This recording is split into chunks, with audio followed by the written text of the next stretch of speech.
Okay, and my job today is really to introduce our speakers, and it will be Michael Podolny and Maddie Samuels, and you have received their bios in the email Zoom, so you can find out all the fantastic things they've done in their lives and what they're going to do for us in the future. So with that, what? I'm really anxious to hear what we have, what you have to say today and the questions that we're going to be able to ask to get better informed about what we're doing. So Michael, I'll turn it over to you. Me? I thought Maddie was leading. Sure. Well, I don't want to disappoint the group, but Michael and I were hoping this would become more of a conversation than an informative we talk at you. So I hope you've come with your ideas, and if not, I'll challenge along the way. But what prompted this education meeting was in all of our past TAN meetings, we've talked quite a bit about what we're seeing in small businesses, with our own businesses, with our communities, and those have been really fruitful conversations. But we wanted to take it kind of down a different path now and focus on nonprofits. So just as a little context, the state of New Mexico has more than 12,000 registered nonprofits, and that accounts for more than 8% of the total private employment. So the impact of coronavirus and this economic crisis has the ability to create quite a large impact, positively or negatively, on the nonprofits in the state of New Mexico. And Michael and I had some 4x4s and one-on-ones that led us to partner up on this, and you'll get to hear about what both of us are doing with our work on nonprofits, and then we also wanted to hear from you all and kind of come to a collective agreement that we're going to go out and do good after we hang up this Zoom call. So let's start it off with, you know, I've been hearing a lot of people say recently that it's so important to see things as they are and not worse than they are. So let's get it all out there. What are you all seeing among local nonprofits, either that you work with or that you're just hearing about? So jump in. So I have a nonprofit I do some work for through Donna Schmidt, and they have had to cancel everything they do for 2020 because it's all in person, large group stuff. And so they're wondering if anything is going to happen this year. They've got, I shouldn't say cancel, they're scared that they will have to cancel everything. They've already had to cancel 2 events. So they're looking at revenue going to 0. These are fundraising events, Craig? No, these are training events. Okay. So that's one end. That's the worst end of the spectrum, where it's large group meetings. So I'm on the board of an organization that provides people with Parkinson's an exercise program, and that program has become virtual. So they used to meet in a gym, and there used to be coaches and assistants, and they have figured out a way to maintain, I don't know how, I think the size of the groups can vary. They're down maybe 20% overall, and they're not getting the same kind of revenue that they did, but they are still performing their service. Steve Etkin, what's going on with CLN Kids? They are closed down right now. Okay. And hoping to open back up soon. But all of the families that were seeking our help, we are involved with getting them permanent placement right now. Mm-hmm. So there were about 6 to 8 families, and we're finding all of them apartments right now because we can't shelter the kids while the parents are going to school or working. Right. Carolyn, what are you seeing? So, and Rafi should jump in here at any moment. So I'm on the Rotary pancakes committee, and we put on the 4th of July pancakes on the plaza. So we have usually tracked 15 to 20,000 people, and then give out up to $100,000 to kids and families in northern New Mexico,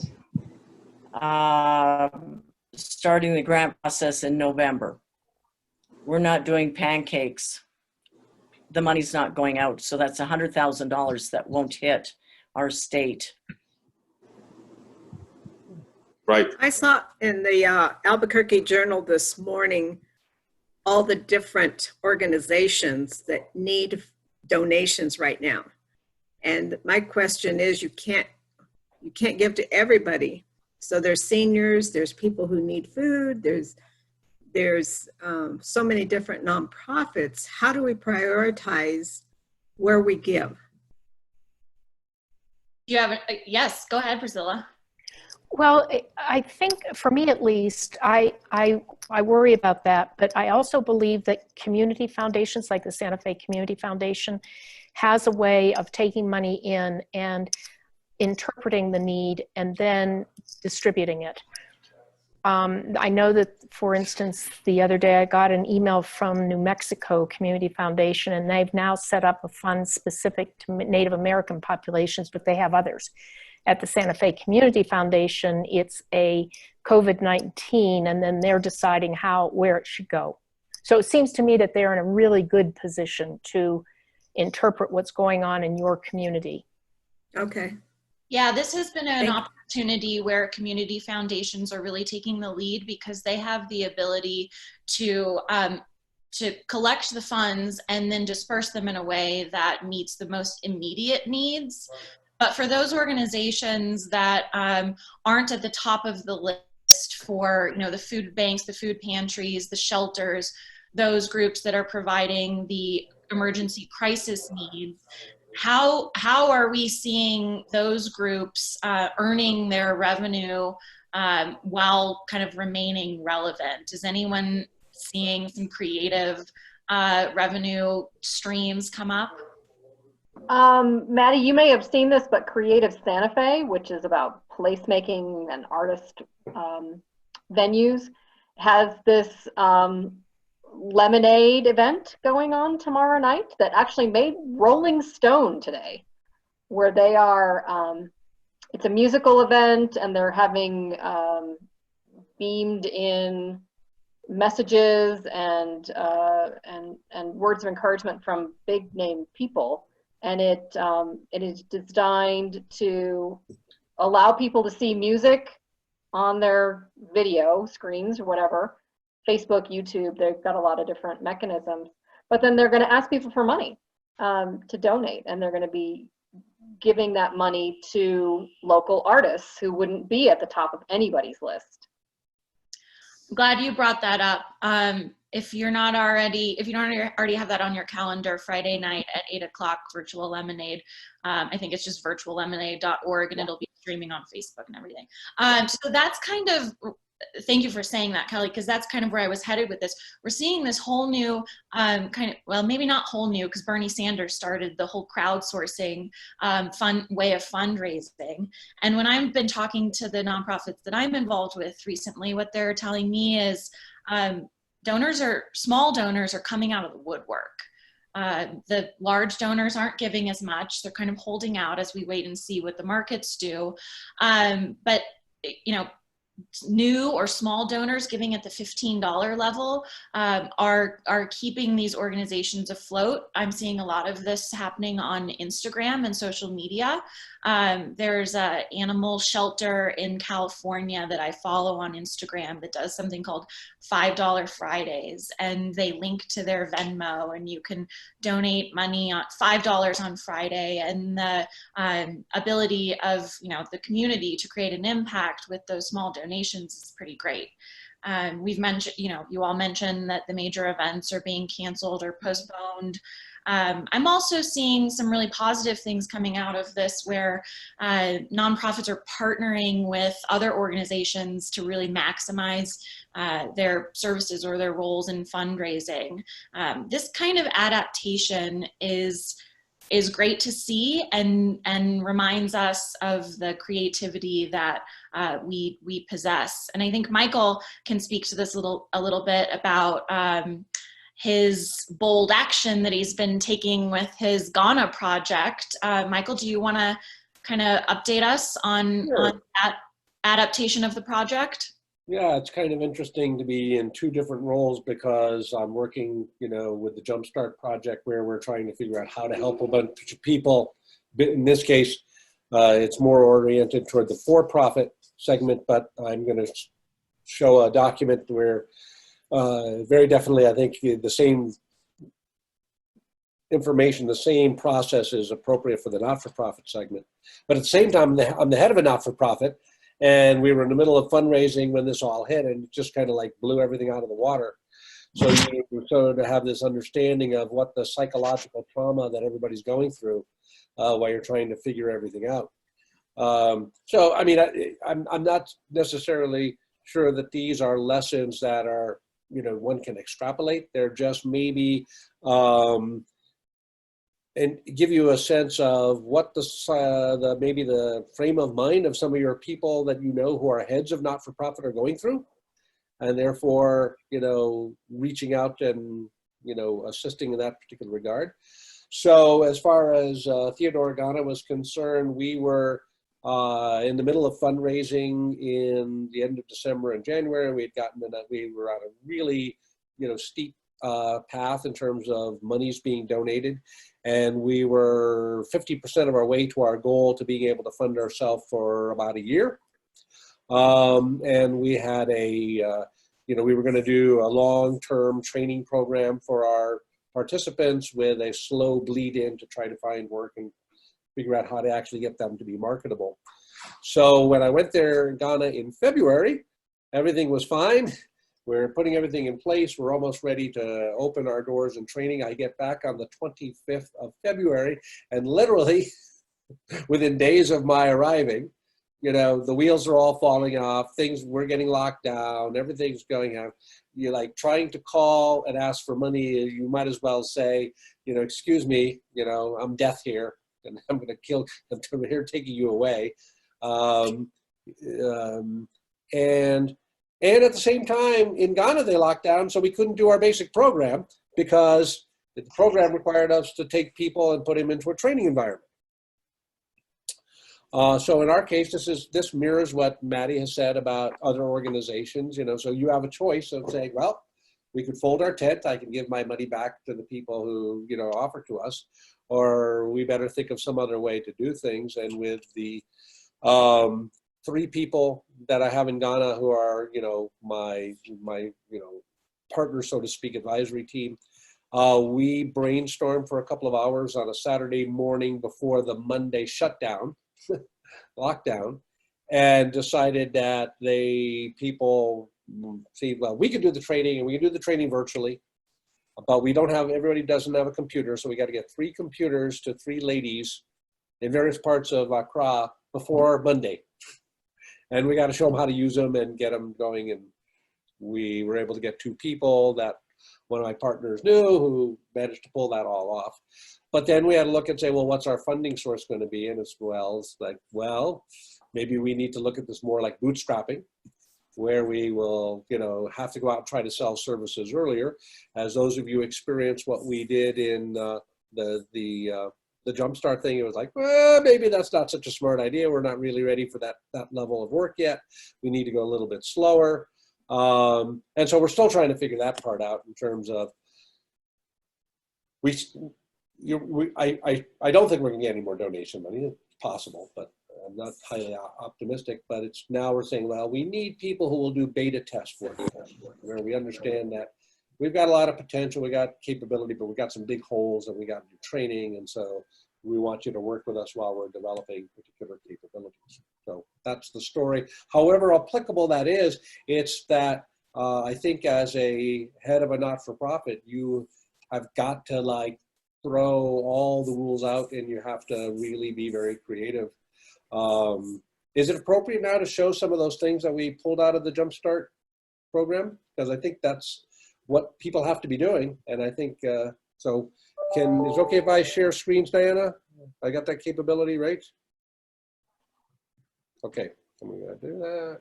Yes, you do. All right. All right. Can you all see this? Is it big enough? Mhm. All right. So for those of you who are not aware, there's a side effort going on. About 28 people, not all of them TAN members, have been getting together for, was it, Kelly, stand up, about a month now? We've had 2 facilitations. We've done a massive download of information, and we're distilling that now into something. But the things that came up, and what's interesting is that while we've come up with this, if you talk to people like SCORE, if you talk to people like NABO, you're talking to, everybody believes the same thing, and that this is what we need to do.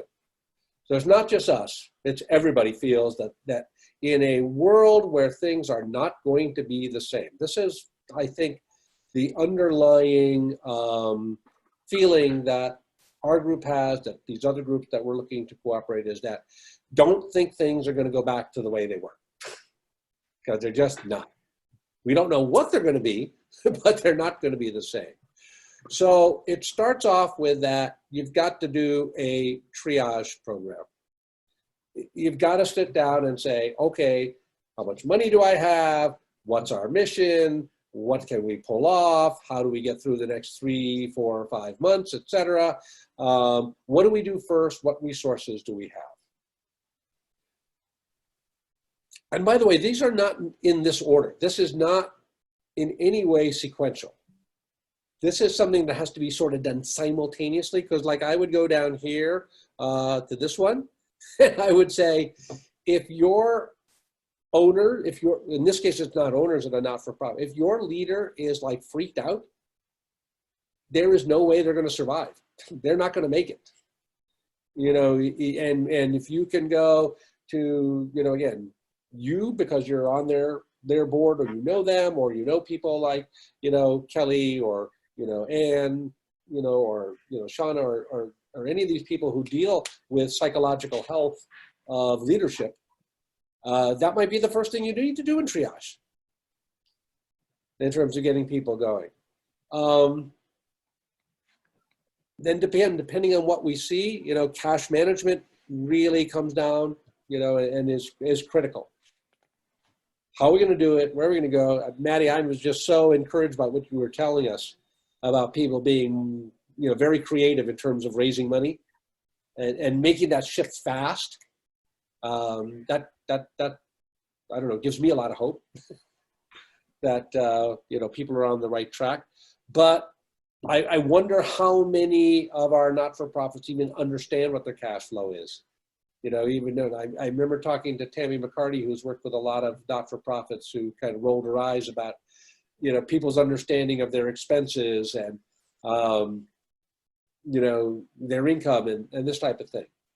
So again, depending on who you know and who you love, I'm talking about love in terms of your not-for-profits, do they know cash management? Do they understand it? Are they doing that? You know, are they just wringing their hands because they've lost their fundraisers?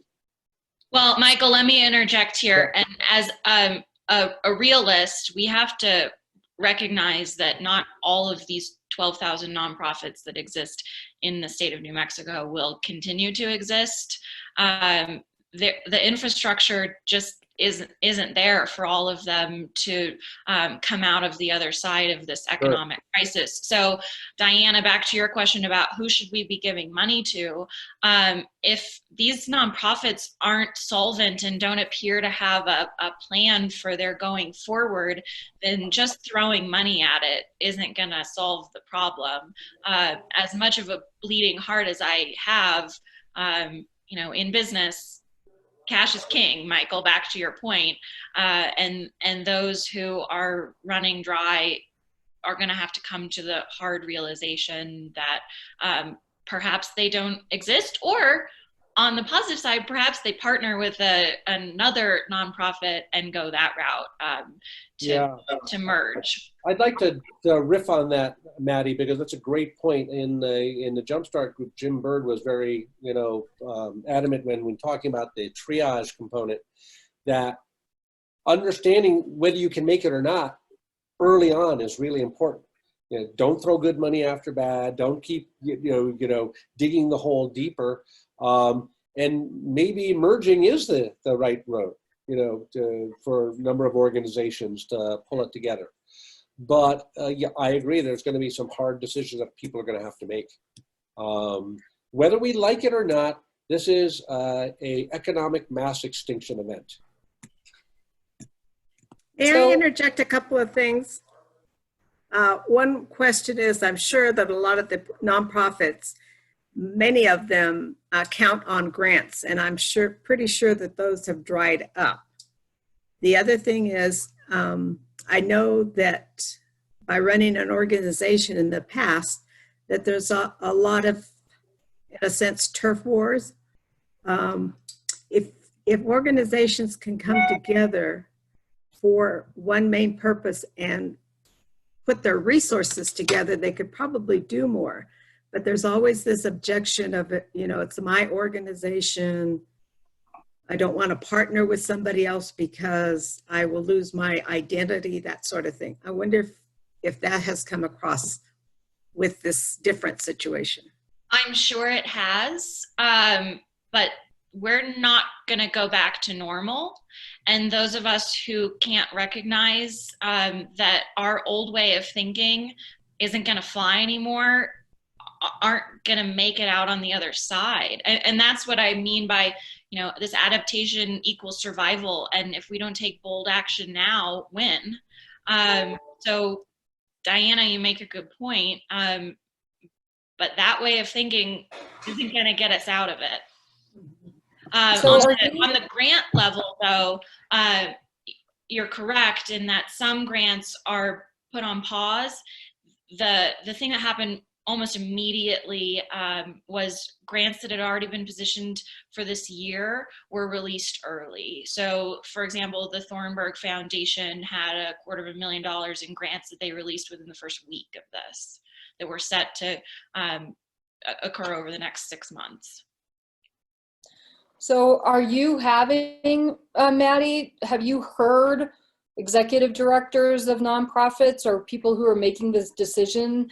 Have you heard them say we need to make a decision about at what point we have to close? Yes. Because I think that's the hardest conversation. And at what point, what are they using as criteria that tells them, okay, we can't do this anymore?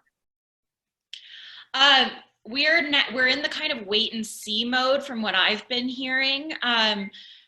It's kind of like, all of our great ideas that we weren't able to get to before, can we try them now? And if they work, great. And if they don't, then the board has to make a pretty serious decision. There have been a lot of layoffs that have occurred just for cash flow purposes with some of our local nonprofits that I'm in touch with. That's a wait and see. We may have another conversation about this in 3 months, and those hard realizations will come to light. Right. Steve? I think that people don't have any idea how bad this is going to be in New Mexico as a result of the loss of oil and gas revenues. Studying what's going on both in Farmington with natural gas and in the Delaware Basin, which is the western part of the Permian Basin.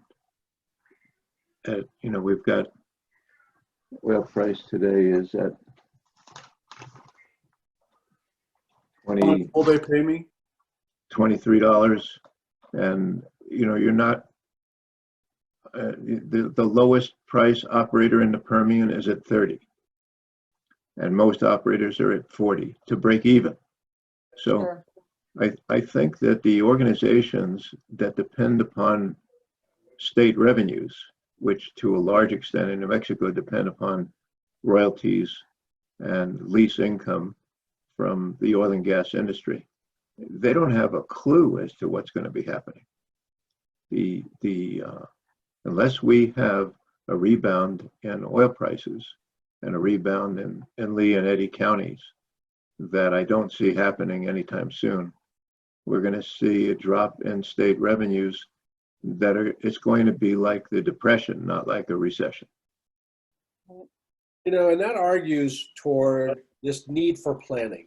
In other words, if you have an organization, all right, and right, we're all TAN members here. Unfortunately, we don't have anybody from the outside. So we've got to think about this in terms of who are the people we love, right?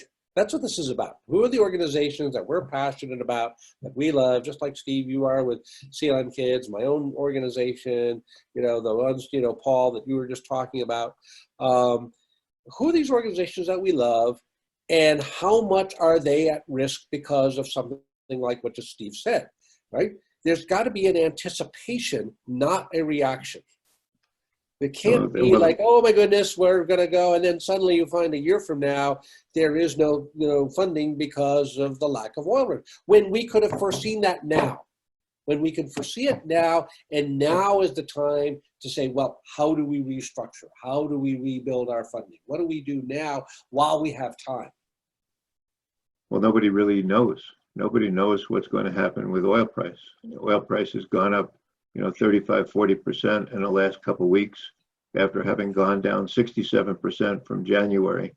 And so nobody knows. Yeah. Our state revenue is driving nonprofit balance sheets. I don't think the state is a big donor to nonprofits, is it?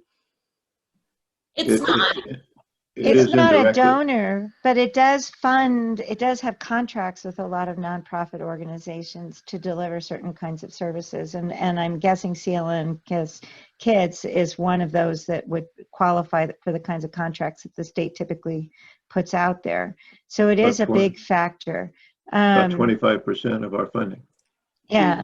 And, but the other aspect of this is that, and maybe this is something we would want to talk about in TAN in general, is what ideas can we come up with to help shift revenue sources for all our nonprofits, also for the state. I mean, this is a huge deal that the state is so dependent on oil and gas, and it's been an issue for decades.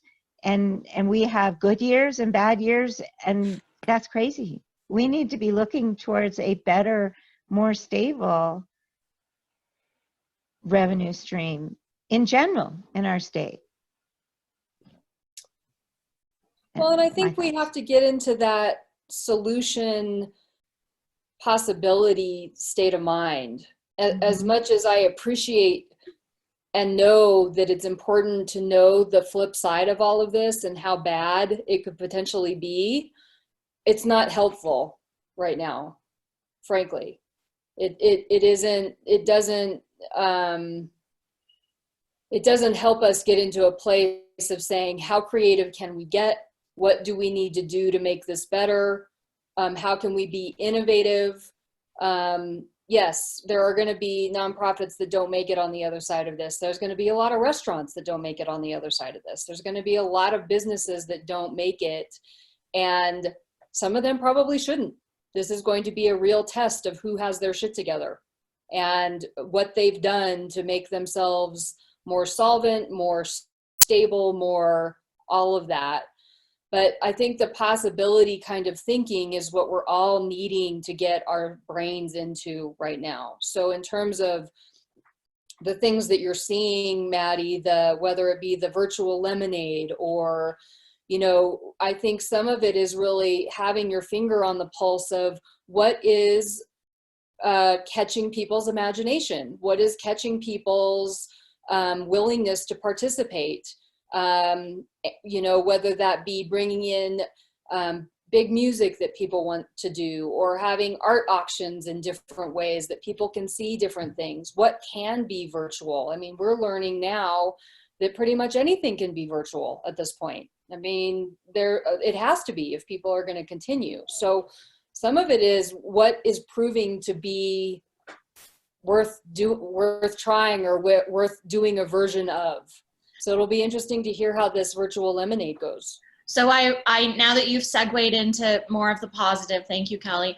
I want to pose my challenge to the group, and then we can continue having this conversation. But we need volunteerism now more than ever.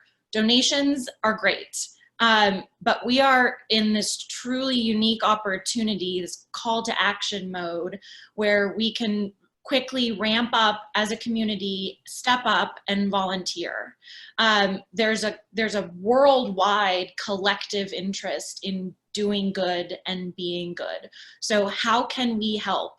And my challenge to TAN is each and every one of us to reach out to a local nonprofit that we're either already involved with on some level or are interested in becoming involved with, and offer our services as a volunteer, not as a money-making opportunity for your business, as a volunteer. So maybe you have grant writing skills, maybe you have marketing, PR, graphic design skills, maybe you know the tax code and can help with the charitable giving incentives. Step up now as a remote volunteer. You know, we're all sitting on the couch. We can reach out to these organizations and say, how can I help? And if they haven't already considered remote volunteer opportunities, ping them and give them the idea that you're able to give your time right now. My other challenge to you is to continue spending and to continue donating like a normal consumer. If you were planning to buy a ticket to an event that's now been canceled, spend the price of that ticket and give it as a donation to that organization. Even better, and something that I've already poked my friends with, is if your friends were planning to attend the event as well and they haven't they purchased the ticket or haven't purchased the ticket, to donate the money as a donation as well. And this has the ability to create a great impact with donations and our time. So when we hang up the call, you know, who can you reach out to? What kind of services can you offer? I haven't necessarily been wearing my insurance agent hat through this. I've been kind of using my connecting hat. Steve Etkind, you've been somewhat of an inspiration here with who can, you know, the idea of who can I connect daily, and what am I seeing on social media? Again, it's all remote. So what am I seeing? How can I connect? That kind of thing. So let me suggest what I think we can do with an e-blast from each of us is in an e-blast put the nonprofits that we ourselves are associated with who could use volunteers from TAN members, and the contact information to get in touch with the people at those nonprofits. I think that would be really helpful. The other thing, you know, Kelly, I didn't want to be negative. I wanted to be realistic, but in being realistic, for these nonprofits to survive that are dependent upon the state revenues, what they have to do, in my opinion, is figure out how to survive by spending less. They can work real hard at raising more, but they also have to figure out, do they really need the office space that they're occupying? Can they operate in a virtual space?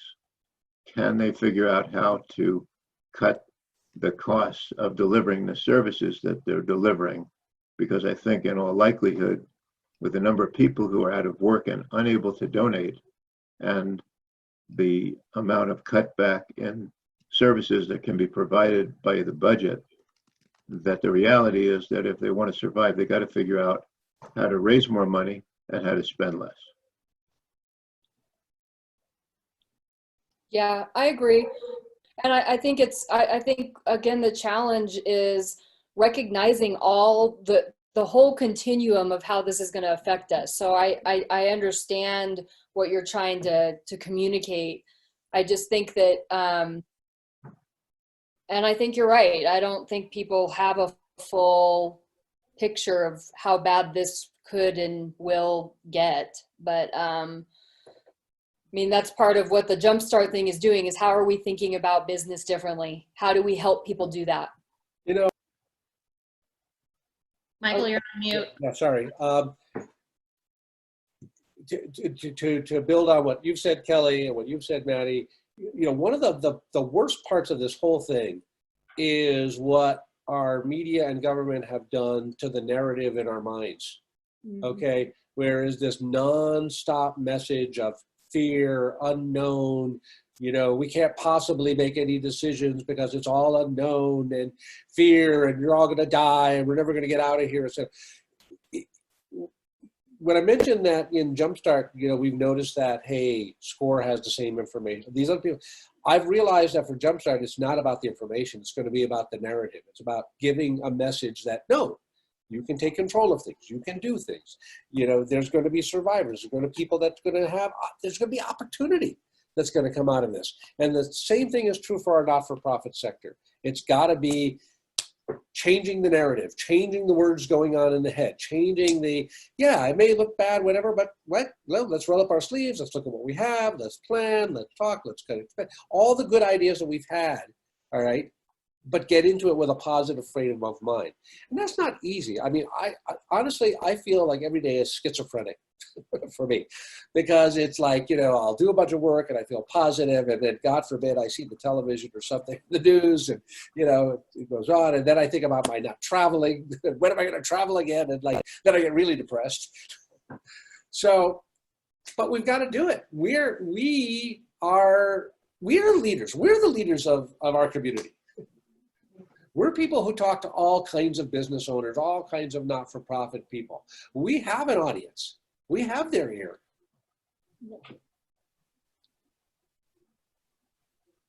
So how's everyone going to help, or how are you already helping?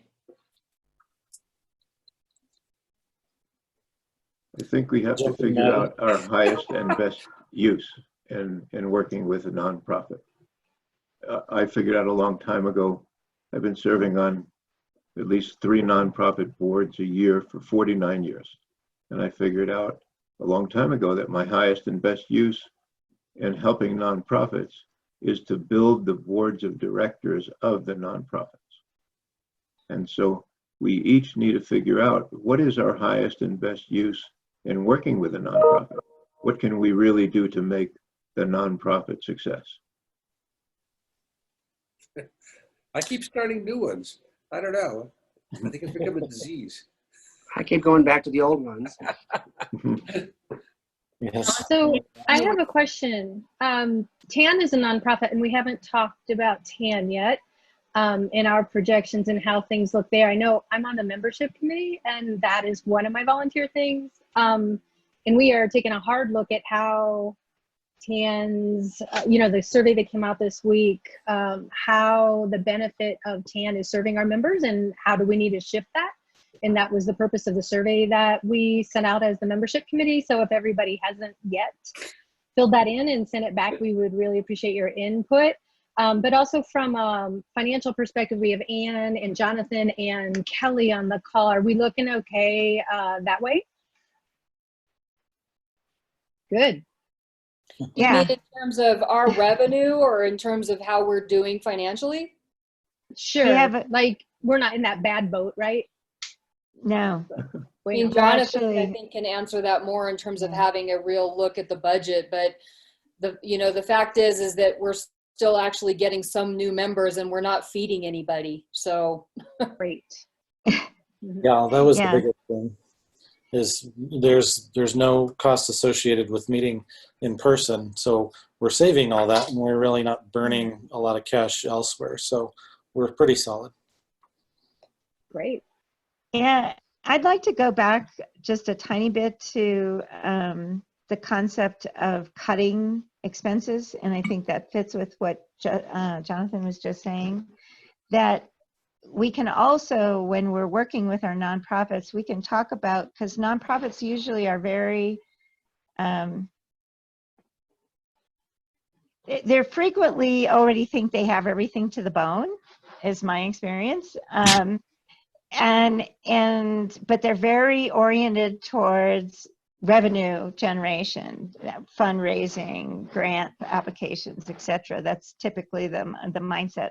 So there is a lot of advice out there for people who are retired that another way to generate revenue in terms of cash flow is to cut expenses. It isn't new revenue, but in effect, it's like revenue because you're cutting the expenses. So it could just be a way of talking about it in the mindset, that more positive. We will generate revenue by cutting our expenses, just like TAN has, in essence. I have a Hey, question. Rafi, I'm sorry, go ahead, Steve. Rafi, you're the only one here who has a master's in nonprofits. What are your thoughts?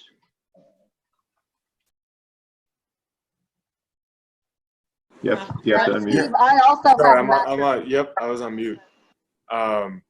Yeah, I mean, it makes sense to me. I mean, the thing is that,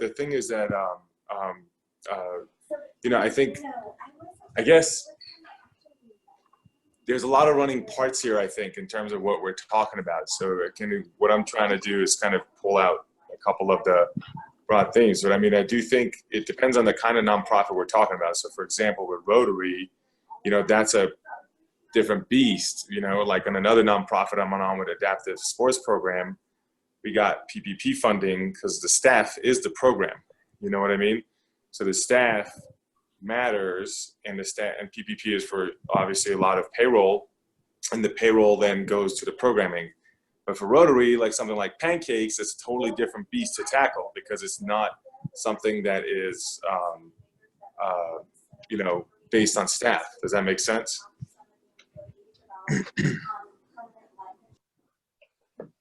So I have two comments real quick. One is I would love to see Pancakes be virtualized in the sense that people buy tickets and they don't, even though they don't show up. I think that would be really cool and it would be a nice promotion.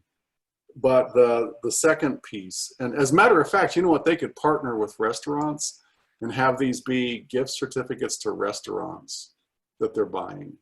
And the restaurant, so they buy a $20 ticket and $10 goes to the restaurant, $10 goes to charity.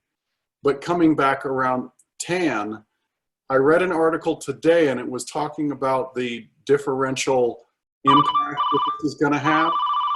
And so in the case of people who are older, and I look around the room and I see us, and except for now. Maddie.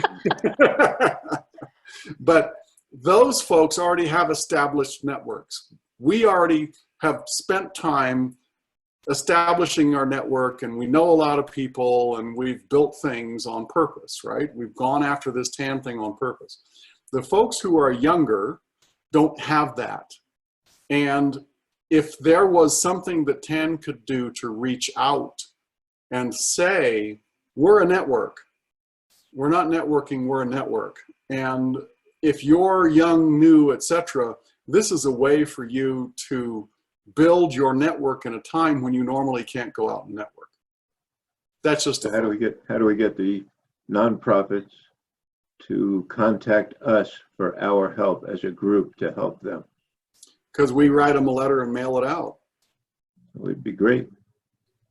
And if we each do a 10 blast of the nonprofits we're involved with, we can encourage those nonprofits to work with TAN as an organization to help them survive what's going on. And maybe that would be a really cool pro bono thing that we could launch out, would be the nonprofits that we work with or the nonprofits that we care about. We could get a TAN letter to them. But I'm also thinking of the next generation, which kind of talks about Maddie and Rafi, and that is, how do we get those folks to have a network like this, where when I needed somebody to clean weeds, I could get it and did get it. So now how do we help other people grow during this crazy time? That's what I thought of. You know, Steve, I would just say, and because we were thinking of the same thing vis-a-vis the Jumpstart program, I think it's a great idea. I think we should do it. I would advise that there needs to be some protocol, like how much time are people going to put in? You know, people can't just, every TAN consultant that I know is having their own economic, income issues. I don't know of anybody who said to me, like, man, I've got more clients than I've ever seen. So I think we just need to be careful. We don't need to not promise more than we can deliver.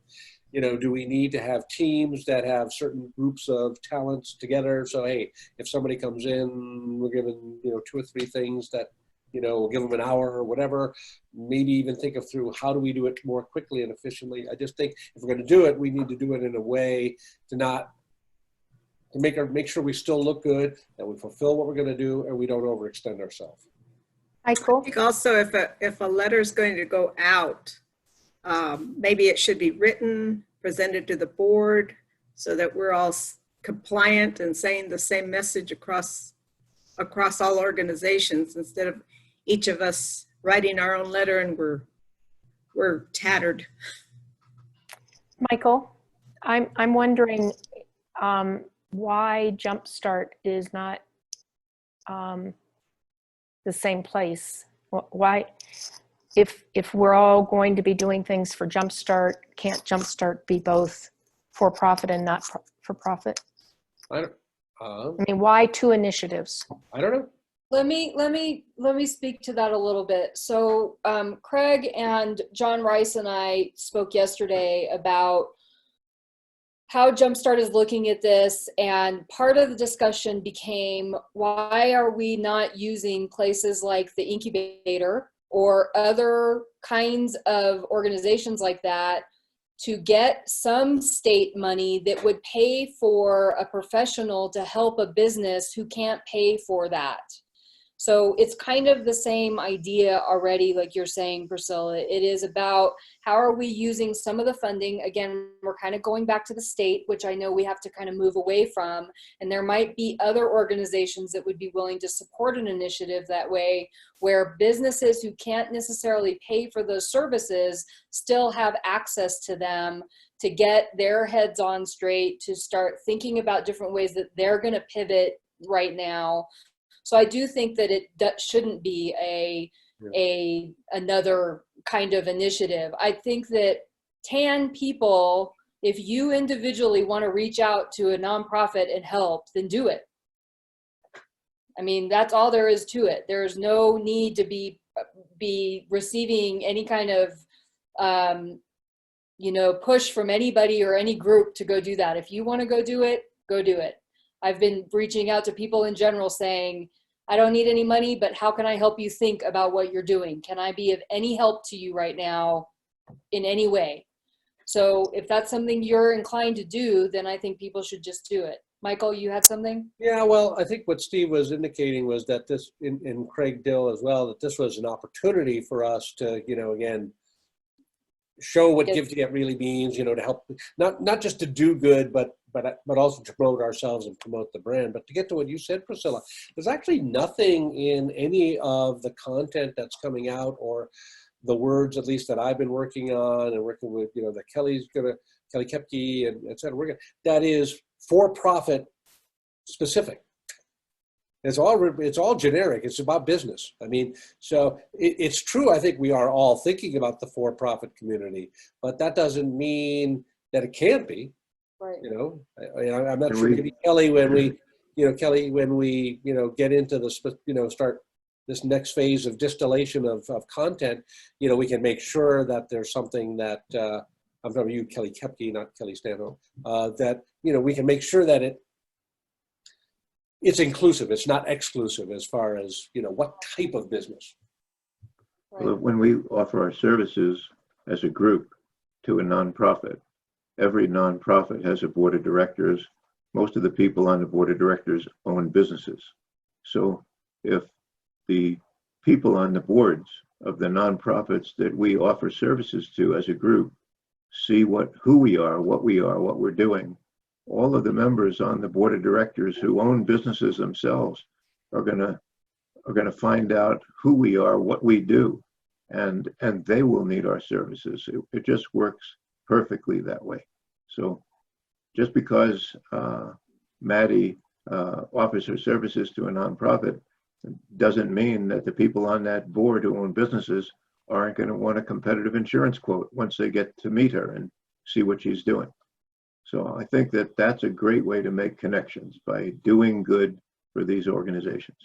And I agree that it is, with you, Kelly Stanhope, that yes, we should just go do things. But I think the opportunity for TAN is for us to do it as TAN. Mm-hmm. And that's, again, what we've been doing with Jumpstart, and whether it's for-profit, not-for-profit. I think it's important that we are branding ourselves, and in part because almost all these organizations need more than one person, one expertise. They need a collaboration group. They need different things.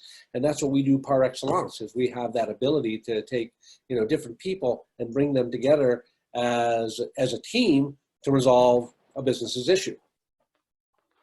Kelly Kepke, I saw that you did have the MBA in nonprofit management. What are your thoughts?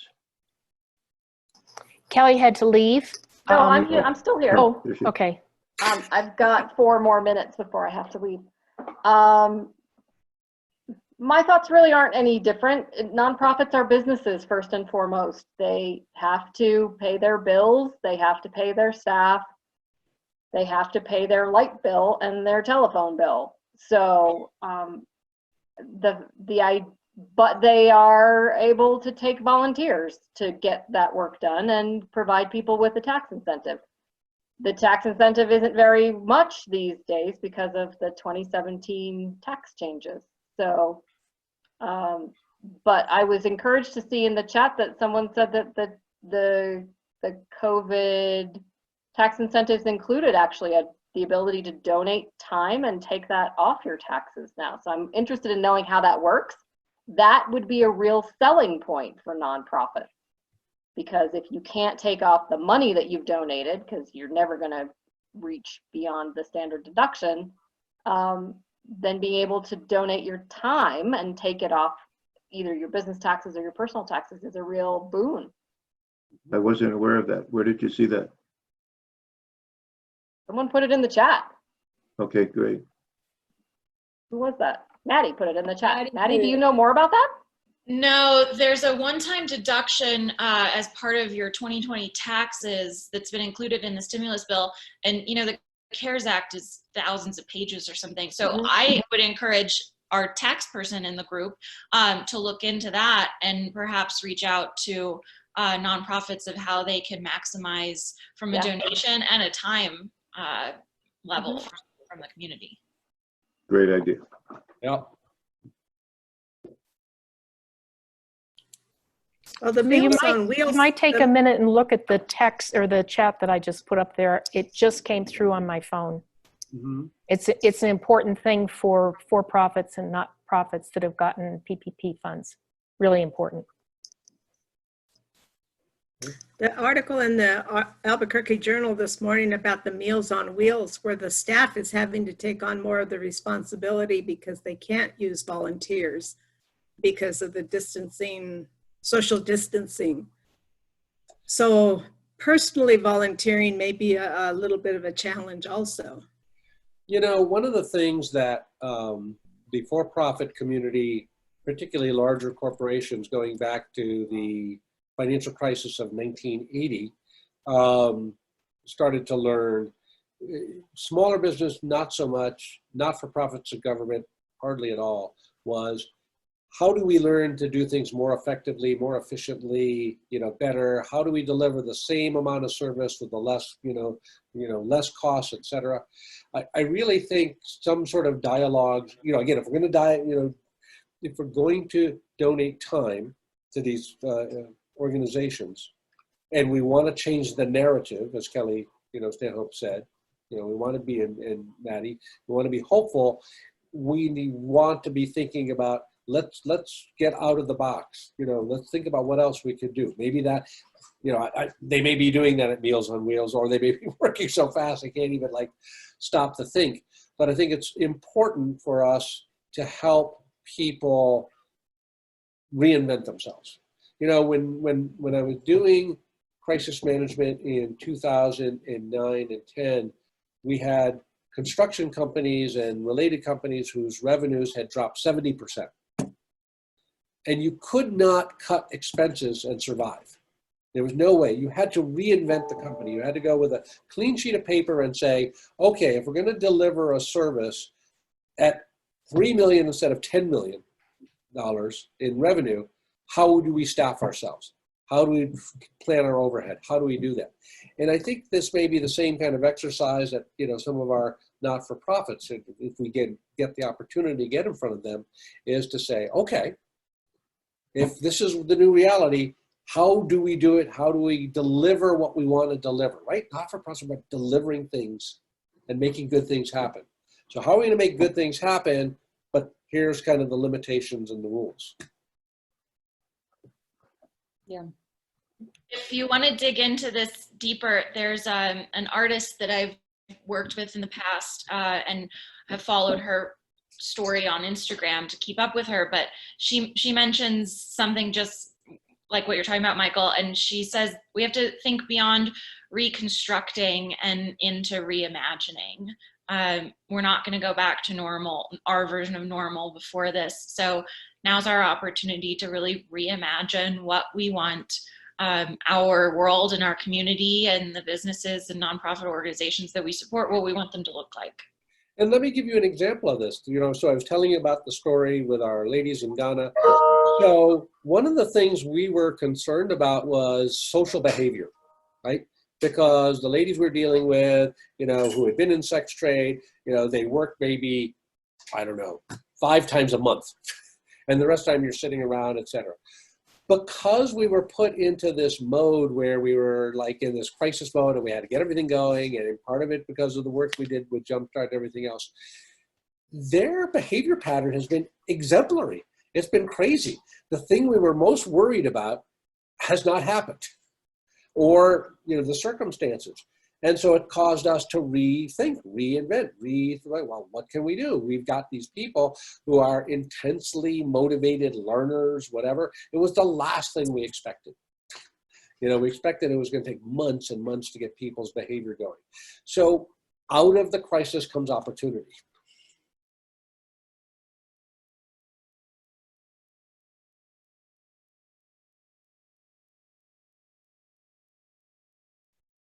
All right. Any more thoughts? I see Rafi shaking his head. So Rafi's in agreement. I guess we can end there. Yeah, I was just, Hey, if I Rafi's agree giving that us the seal of approval, I mean, Then we can made it. yes, out of the I had a crisis comes opportunity. I agree, big time. I had a conversation this week with a gentleman in San Diego on the phone. I've never met the man before. I had some business to take care of. And I asked him if he was working from home. We had a nice conversation pre-business. And then he was telling me that his corporation may not go back to working the way they did before, because the corporations are finding that this remote working for some of them is actually more profitable, less overhead, and it's actually working better for them. Yeah, what's going to happen to people's need for office space when people have decided that they don't need to go to a shopping center to shop? What's going to happen to airlines, and what's going to happen to business travel when people have figured out that a meeting held like this doesn't have to involve hotel rooms and travel and all the rest, and a meeting can be 2 hours long on a Zoom and doesn't have to take someone away from their job for 3 days to attend a 2-hour meeting. There was actually an entire day summit yesterday.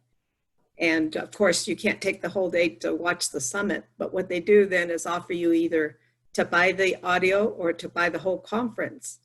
And so it's going to change the way things are for conventions and summits and that sort of thing. So everything is changing, and it's going to be a domino effect. Like you said, it's going to affect the airlines, the restaurants, the hotels.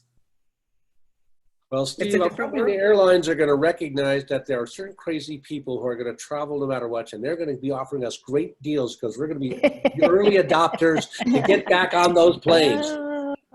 Definitely. Guys, so a guy had a $22 round fare ticket, and he was the only one on the plane.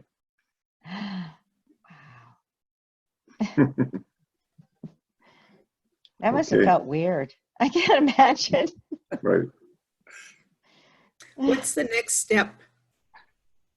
Well, I think that what Priscilla mentioned, you know, we've got the Jumpstart effort. We're working, we're putting stuff together. We've got teams out pulling stuff together. All we have to do is make sure that not-for-profit is prominently displayed along with for-profit. okay? And we have something that's pushing TAN and working with other organizations. I mean, we're talking about working with, you know, the Hispano team. We're talking about working with SCORE. I mean, we've already have conversations. So I think the vehicle for us, TAN, to get it known that we have tools, abilities, and a willingness to help, we've already got the vehicle going. We just need to make sure it's noted as far as the not-for-profit space. So at least from that particular front, I think we have action. And as we talked about in the Jumpstart group, we need to let the rest of TAN know what Jumpstart's doing and make sure people know and understand and have a vehicle for them to be participating. And we should have Jeff Gruber say something. He hasn't said anything the entire meeting. That's right. I was trying to be quiet and listening because there's a lot of good discussion. But this thing, I was going to go back to something Rafi said, is that, you know, I work with nonprofits and I don't even regard them as nonprofits in terms of how they behave and the way they go about their business and how they're organized. So there is a wide range, a wide array of not-for-profits. And I think going to the community foundations and dealing with them, if you want to give back, either financially or volunteering, they're going to be the best resource because they've kind of coalesced all that. It's always been significant to me that New Mexico has 12,000 not-for-profits, you know, in the state. And I know there was an organization a few years ago that was going to work on consolidating and not having folks start a new not-for-profit because they had this cause, because they knew somebody else who had the same cause, and why couldn't you guys work together? So I think that whole merging piece and using Jumpstart to help organizations think through that is going to be important, you know, because that'll be the vehicle to get them to think through what they need to do and why they need to think differently. So one of the things that we came out of our last Jumpstart meeting was the like, who has the contacts, who has the entrees? Because if the community foundations are taking a lead in terms of funding, maybe they should be taking a lead in saying, hey, there's resources. And, you know, we rather than us trying to go and find, you know, get the resources, if we, again, it's who you know, not what you know. So if there's somebody at Santa Fe Community Foundation, you know, I don't know anybody at the Albuquerque Community Foundation, but if somebody knew somebody and has a relationship, and we'd say, hey, we're doing this program, we're going to come to, you know, we're going to think through how we're going to, you know, deliver this service, you know, how many hours, whatever that looks like.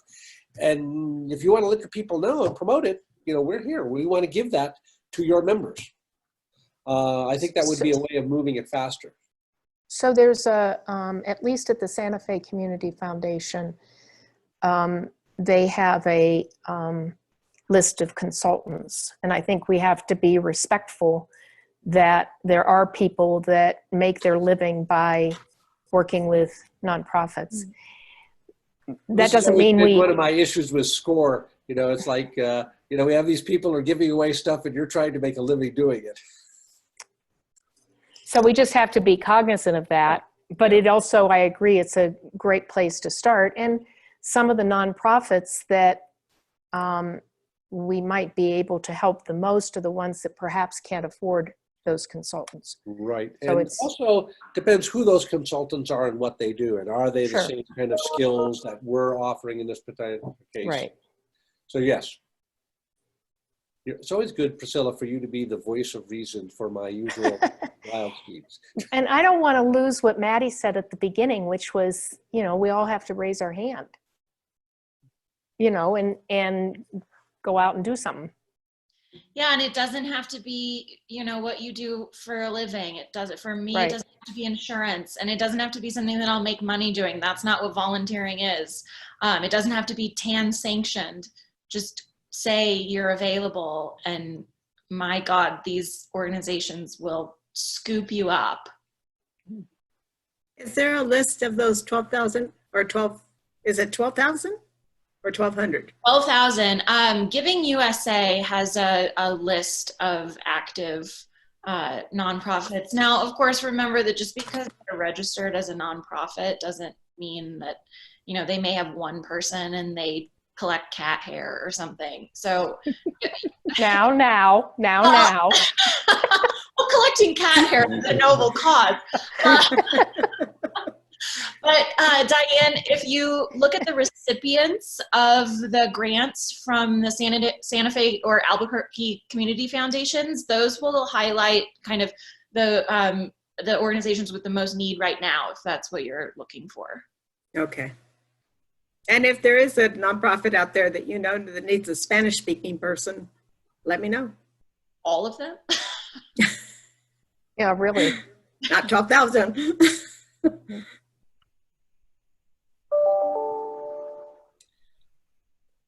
So Is there Michael- anything else? Yeah. Anyone else want to add? Any questions? If you haven't made a connection today for 2 people, it's not too late to do it today. Connect 2 people today.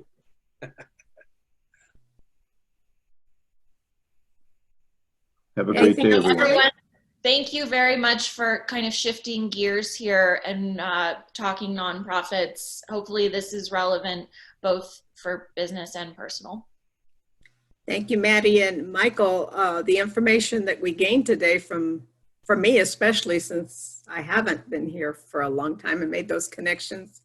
The fact, just getting to know that there's so many nonprofits, how we can contribute financially or just to go out and volunteer, if we have a certain skill that we can offer to those nonprofits, and it's up to us to take the next step, I think.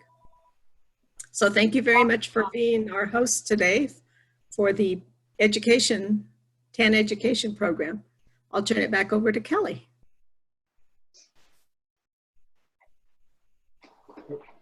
Kelly, you're on mute. I did manage to record this, so it will be on the website, on TAN's website, and from there you can share it with other people should you want to do that. And it was a great discussion. Thank everybody for coming. So with that, we'll conclude the meeting. Okay. Bye, everybody. Bye. Thank you. Bye.